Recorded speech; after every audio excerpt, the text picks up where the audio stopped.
And you can go on and on and on how many churches we know have fallen from the faith, preaching all types of satanic doctrines, all types of, trying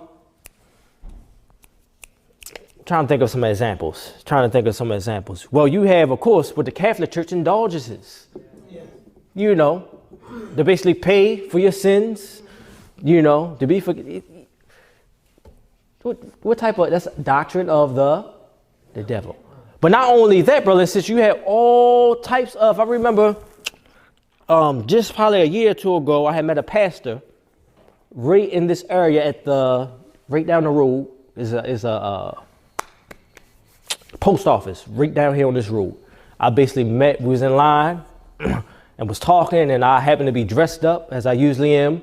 And, one of the guys sparked a conversation with me. And basically, next thing you know, we was having church in the post office. And long story short, one of the guys that I was talking to happened to be a pastor at the church right down the road up here. I believe it is. I think it's a Baptist church. And he invited me to come over that night. They had a Jewish speaker over there. So I went over and was talking not even talking. I sat down and sat in the back and was listening. And basically it was a question and answer, a good question and answer. And basically the Jewish preacher guy basically set the whole congregation up off of their false doctrine. You say, how so? Simply this wise. Because I can't remember the exact question, but he basically asked the audience a question that says, hey, I think they was talking about sacrifices and stuff like that. And they was to the degree, basically, there's no temple right now.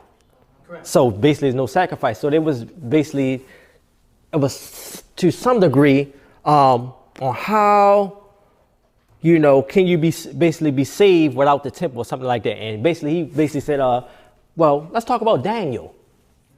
It was no temple during Daniel time. Daniel was a good man, correct? Yes.